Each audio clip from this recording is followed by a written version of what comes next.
आई वही जे तू आई आई मांगो औरी का अगल मांगे। आजा। प्रसाद कहाँ बा? उधर बा। अरे मर्दे प्रसाद फिर ले से ले मुंह जाके। लटका लेला का बात? अरे यार मुंह ना लटकाई तो का करी। सब लइकन के बियाह हो गइल बा, एगो हम ही साला कुंवार बानी। अरे तू बियाह कर ला ना, तोके मना के करत बा? अच्छा हम शादी कर ली, भैया नाथ से के शादी करी?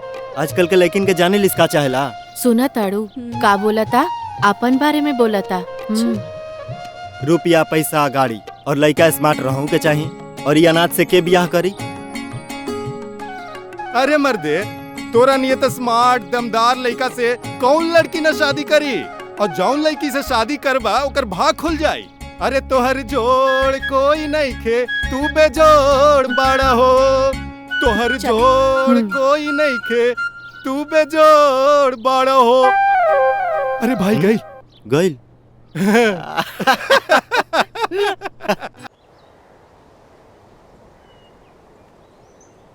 हाई देखा दानगंज में 100 गो कछुआ डूब के मर गईले। ओहो रउआ के जब देखता बनाबे सनाबे लौकेला। चश्मा लगावल करी। प्रणाम प्रणाम अरे चाची। खुश रहा मंगल बेटा। ताहर माई कैसन बाड़ी? माई तो ठीक बड़ी, लेकिन का? अरे उ चचा बेटा तू तने ध्यान देवल कर, समय समय पर खाना पीना दवाई देहल कर, जल्दी ठीक हो जाइए। का हो ताती, अपन भैया शादी तैल चाहता ने। अच्छा का बेटा, ऐसन बात बा का बेटा? हाँ माई बहुत खूबसूरत बियाऊ। अच्छा चला कम से कम ये नालायक के सेहरा तो बन जाई।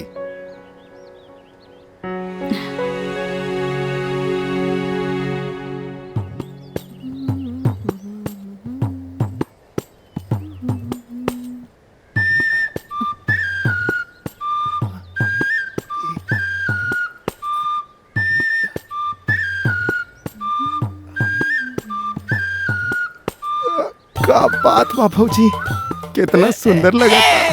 कौन है रे? अरे कौन हमरा मारले पता न चले। जे होवे ससुरा भौजी के देखती।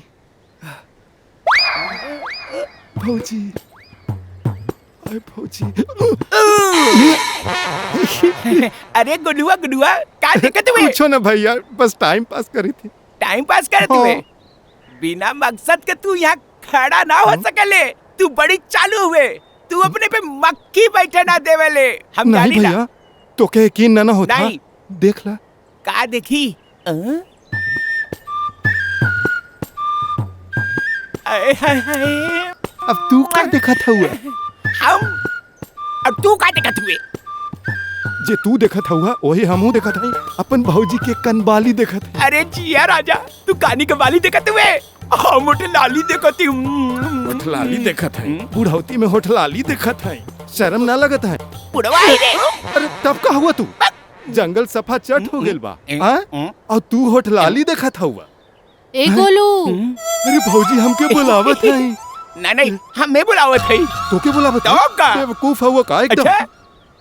ए भौजी हमके बुलावत हो ना? ए गोलू हेने आवा गोलू। देखा हमके बुलावत रही, तू यहीं रहा। ताका हम जाती भौजी के लग गए। अरे गलुआ रुक जा रे, मत जो।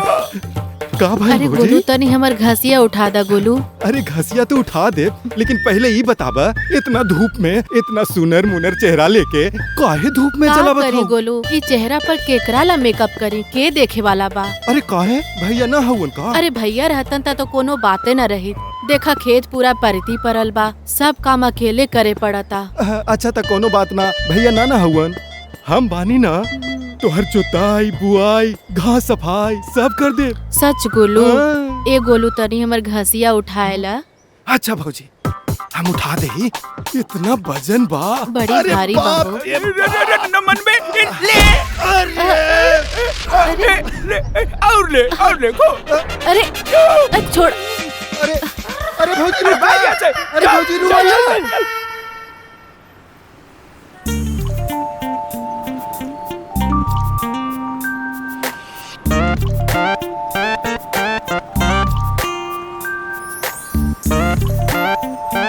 भैया वो चॉकलेट दे दीजिए।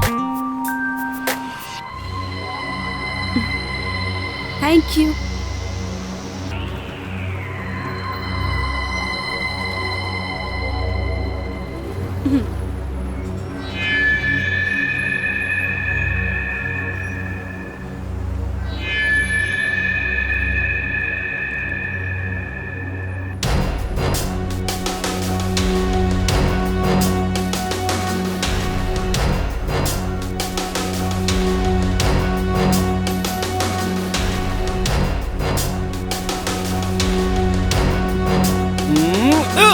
रुक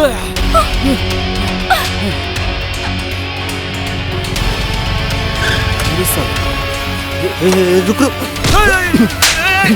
पर्स लेके भगवे साले। ले मैडम आपके पर्स। आपके बहुत बहुत धन्यवाद। अरे धन्यवाद के कोनो जरूरत नहीं, ये हमार फर्ज रहला। कबो सपनों में भी ना सोचले रहे कि रउआ से एक तरह मुलाकात होगी। सब बात यही जा होई। चली कुछ चाय पानी पियल जाओ। चले। बैठी।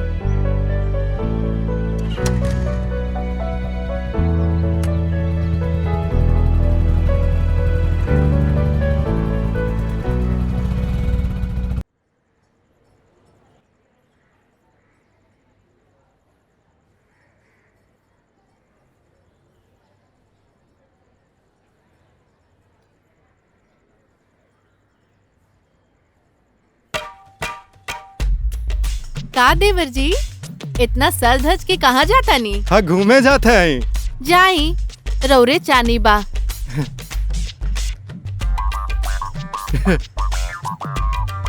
रात दिन चानी काटत हूँ और कहतारू तोरे मजा बा। का चानी काटत है, दिन भर खटा और रात भर खटा। अरे तो मदद खातिर हमरो बुला ली हल करा कभी। अब अरे तो ठीक है तो कहतानी, यही में शर्माई के का बात बा। देवर जी हम बुझतानी रउआ का कहल चाहतानी। अगर कुछ कर ही के बा तो बर्तन मांजी ना। अरे तू कहा भौजी तो हम चांद सितारा तोड़ लाई। ये बर्तन का चीज बा। चांद सितारा तोड़े के बात ना करी।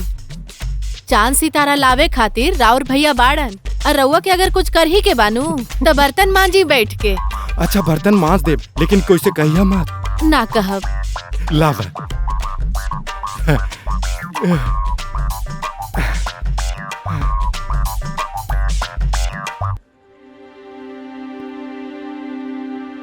अरे तो हमरा जैसे आई वैसी ना मांजब। लेकिन हम तक कहब। तू है भाई, अब बैठा। और आओ सब ठीक बानू? सब बढ़िया बा। वाह बहुत अच्छा। हाँ तोहरे चानी बा। अरे ऐसन कोनो बात ना हो मर्दे, किसान पोट के भंडारी बन गई। अच्छा कैसे चल रहा है? अरे यार सोचनी है ना, चला कहीं घूमे चलल जा। घूमे चलबा? हाँ यार। अच्छा रुका, तनी भाभी के हाथे चाय पीला। ए भाभी। हाँ तनी चाय ले आवा। ठीक बा।